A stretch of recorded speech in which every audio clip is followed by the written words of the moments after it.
bersyukur pagi ini bisa bangun dengan tubuh yang sehat tanpa kurang apapun. Sebelum kami melakukan aktivitas hari ini, kami rindu untuk membaca Alkitab Tuhan, untuk melandasi hidup kami dengan kebenaran-Mu. Oleh sebab itu kami semakin hari semakin berkenan di hadapan-Mu Tuhan. Urapilah setiap kami Tuhan, di dalam nama Tuhan Yesus. Haleluya, amin, amin, amin. Ayub 14. Setelah mati tidak ada harapan lagi. Manusia yang lahir dari perempuan, singkat umurnya dan penuh kegelisahan. Seperti bunga ia berkembang, lalu layu. Seperti bayang-bayang ia hilang lenyap dan tidak dapat bertahan. Masakan engkau menunjukkan pandanganmu kepada orang seperti itu, dan menghadapkan kepadamu untuk diadili? Siapa yang dapat mendatangkan yang lahir dari najis? Seorang pun tidak. Jikalau hari-harinya sudah pasti dan jumlah bulannya sudah tertentu padamu, dan batas-batasnya sudah kau tetapkan, sehingga tidak dapat dilangkahinya, hendaklah kualihkan pandanganmu daripadanya, agar ia beristirahat, sehingga ia seperti orang upahan dapat menikmati harinya. Karena bagi pohon masih ada harapan. Apabila ditebang, ia bertunas kembali, dan tunasnya tidak berhenti tumbuh. Apabila akarnya menjadi tua di dalam tanah, dan tunggulnya mati di dalam debu, maka bersemilah ia setelah diciumnya air dan dikeluarkannya lah ranting seperti semai.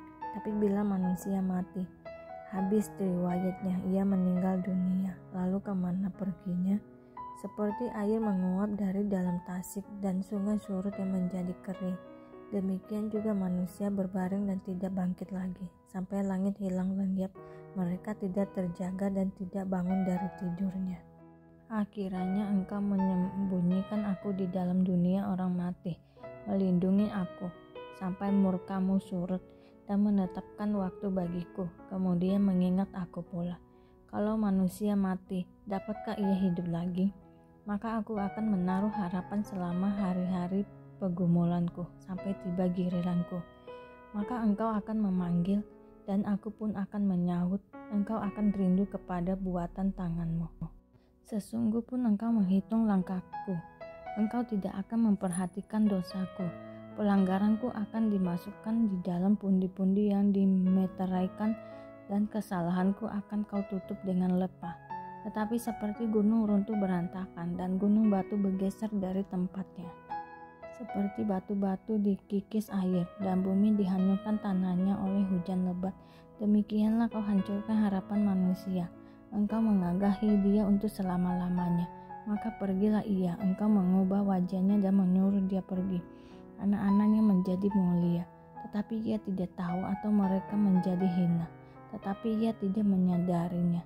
Hanya tubuhnya membuat dirinya menderita, dan karena dirinya sendiri jiwanya berduka cita.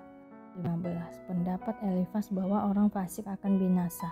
Maka Elifas orang Teman menjawab, apakah orang yang mempunyai hikmat menjawab dengan pengetahuan kosong, dan mengisi pikirannya dengan angin?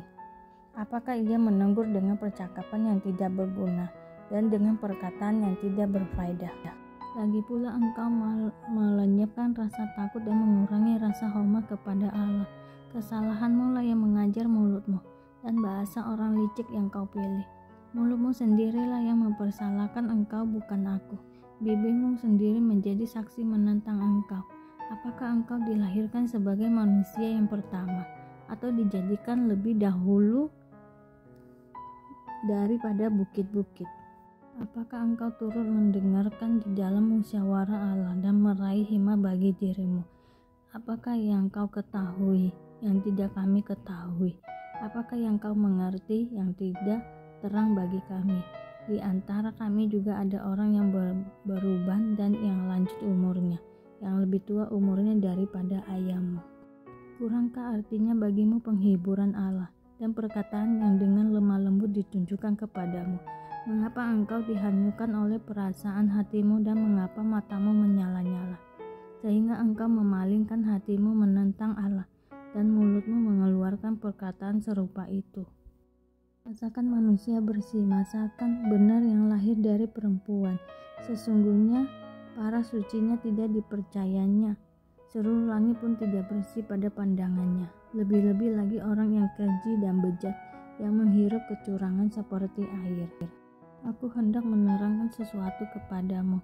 Dengarkanlah aku, dan apa yang telah kulihat hendak kuceritakan, yakni apa yang diberitakan oleh orang yang mempunyai hikmat yang nenek moyang mereka tidak sembunyikan. Ketika hanya kepada mereka negeri itu diberikan dan tidak ada seorang asing pun masuk ke tengah-tengah mereka. Fasih menggeletar sepanjang hidupnya. Demikian juga orang lalim selama tahun-tahun yang disediakan baginya. Bunyi yang dahsyat sampai ke telinganya. Pada masa damai ia didatangi perusak. Ia tidak percaya bahwa ia akan kembali dari kegelapan. Ia sudah ditentukan untuk dimakan pedang. Ia mengembara untuk mencari makan entah kemana. Ia tahu bahwa hari kegelapan siap menantikan dia. Ia ditakutkan oleh kesesakan dan kesempitan yang mengagahi laksana raja yang siap menyergap, karena ia telah mengedangkan tangannya melawan Allah dan berani menantang yang maha kuasa. Dengan bertegang leher, ia berlari-lari menghadapi dia dengan perisainya yang berlapis tebal. Mukanya telah ditutupinya dengan lemak, dan lapisan lemaknya dikenakan pada pinggangnya. Ia menatap di kota-kota yang telah hancur, di rumah-rumah yang tidak dapat didiamin orang, yang ditentukan untuk tetap menjadi reruntuhan. Akan menjadi kaya dan hartanya tidak kekal, serta miliknya pun tidak bertambah-tambah di bumi. Ia tidak akan luput dari kegelapan. Tunasnya akan dilayukan oleh nyala api, dan ia akan dilenyapkan oleh nafas mulutnya. Janganlah ia percaya kepada kesia-siaan, akan tertipulah ia, karena kesia-siaan akan menjadi ganjarannya. Belum genap masanya, ajal akan sampai, dan rantingnya pun tidak akan menghijau. Ia seperti pohon anggur yang gugur buahnya, dan seperti pohon zaitun yang jatuh bunganya. Karena kawanan orang-orang fasik tidak berhasil, dan api memakan habis kemah-kemah orang yang makan suap. Mereka menghamilkan bencana dan melahirkan kejahatan, dan tipu daya di kandung hati mereka. Ayub 16. Ayub mengeluh tentang perlakuan Allah. Tetapi Ayub menjawab, hal seperti itu telah acap kali kudengar. Penghibur sialan kamu semua. Belum habiskah omong kosong itu? Apa yang merangsang engkau untuk menyanggah? Aku pun dapat berbicara seperti kamu. Sekiranya kamu pada tempatku, aku akan mengubah kata-kata indah terhadap kamu dan menggeleng-gelengkan kepala atas kamu. Aku akan menguatkan hatimu dengan mulut dan tidak menahan bibirku mengatakan belas kasihan. Tetapi bila aku berbicara, penderitaanku tidak menjadi ringan, dan bila aku berdiam diri, apakah yang hilang daripadaku? Tetapi sekarang ia telah membuat aku lelah dan mencerai-beraikan segenap rumah tanggaku. Sudah menangkap aku, inilah yang menjadi saksi. Kekurusanku telah bangkit menuduh aku. Murkanya menerkam dan memusuhi aku. Ia mengertakkan giginya terhadap aku. Lawanku memandang aku dengan mata yang berapi-api. Mereka menggagahkan mulutnya melawan aku, menampar pipiku dengan cercaan, dan bersama-sama mengerumuni aku. Allah menyerahkan aku kepada orang lalim dan menjatuhkan aku ke dalam tangan orang fasik. Aku hidup dengan tenteram, tetapi ia mengelisahkan aku. Aku ditangkapnya pada tengkukku, lalu dibantingnya, dan aku ditegakkannya menjadi sasarannya. Aku dihujani anak panah, ginjalku ditembusnya dengan tak kena belas kasihan, empeduku ditumpahkannya ke tanah. Ia merobek-robek aku, menyerang aku laksana seorang pejuang. Kain kabung telah kujahit pada kulitku, dan tandukku kumasukkan ke dalam debu. Mukaku merah karena menangis, dan bulu mataku ditudingin kelam pekat. Sungguh pun tidak ada kelaliman pada tanganku, dan doaku bersih. Hai bumi, janganlah menutupi darahku, dan janganlah kiranya teriakku menjadi tempat perhentian. Ketahuilah sekarang pun juga, saksiku ada di sorga, yang memberi kesaksian bagiku ada di tempat yang tinggi. Sekalipun aku dicemoohkan oleh sahabat-sahabatku, namun ke arah Allah mataku mengadah sambil menangis, supaya ia memutuskan perkara antara manusia dengan Allah dan antara manusia dengan sesamanya, karena sedikit jumlah tahun yang akan datang, dan aku akan menempuh jalan dari mana aku tak akan kembali lagi. Matius 8. Yesus menyembuhkan seorang yang sakit kusta. Setelah Yesus turun dari bukit, orang banyak berbondong-bondong mengikuti dia. Maka datanglah seorang yang sakit kusta kepadanya, lalu sujud menyembah dia dan berkata, "Tuhan, jika Tuhan mau, Tuhan dapat mentahirkan aku." Lalu Yesus mengulurkan tangannya, menjamah orang itu dan berkata, "Aku mau, jadilah engkau tahir." Seketika itu juga tahirlah orang itu daripada kustanya. Lalu Yesus berkata kepadanya, "Ingatlah, jangan engkau memberitahukan hal ini kepada siapapun, tetapi pergilah, perlihatkanlah dirimu kepada imam dan persembahkanlah persembahan yang diperintahkan Musa sebagai bukti bagi mereka." Yesus menyembuhkan hamba seorang perwira di Kapernaum. Ketika Yesus masuk di Kapernaum, datanglah seorang perwira mendapatkan dia dan memohon kepadanya, "Tuhan, hambaku terbaring di rumah karena sakit lumpuh dan ia sangat menderita." Yesus berkata kepadanya, "Aku akan datang menyembuhkannya." Tetapi jawab perwira itu kepadanya, "Tuhan, aku tidak layak menerima Tuhan di dalam rumahku. Katakan saja sepatah kata, maka hambaku itu akan sembuh. Sebab aku sendiri seorang bawahan, dan di bawahku ada pula prajurit. Jika aku berkata kepada salah seorang prajurit itu, 'Pergi,' maka ia pergi, dan kepada seorang lagi, 'Datang,' maka ia datang, ataupun kepada hambaku, 'Kerjakanlah ini,' maka ia mengerjakannya."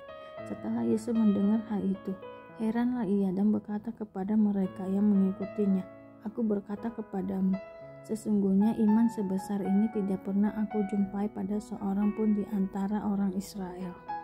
Aku berkata kepadamu, banyak orang akan datang dari timur dan barat dan duduk makan bersama-sama dengan Abraham, Ishak dan Yakub di dalam kerajaan sorga. Sedangkan anak-anak kerajaan itu akan dicampakkan ke dalam kegelapan yang paling gelap. Di sanalah akan terdapat ratap dan kertak gigi." Lalu Yesus berkata kepada perwira itu, "Pulanglah dan jadilah kepadamu seperti yang engkau percaya." Maka pada saat itu juga sembuhlah hambanya. Yesus menyembuhkan ibu mertua Petrus dan orang-orang lain. Setibanya di rumah Petrus, Yesus pun melihat ibu mertua Petrus terbaring karena sakit demam.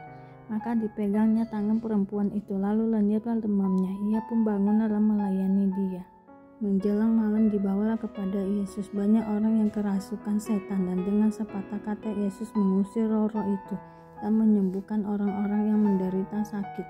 Hal itu terjadi supaya genaplah firman yang disampaikan oleh Nabi Yesaya, "Dialah yang memikul kelemahan kita dan menanggung penyakit kita."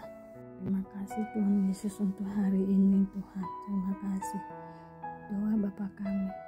Bapa kami yang di surga, dikuduskanlah namamu, datanglah kerajaanmu, jadilah kehendakmu di bumi seperti di surga.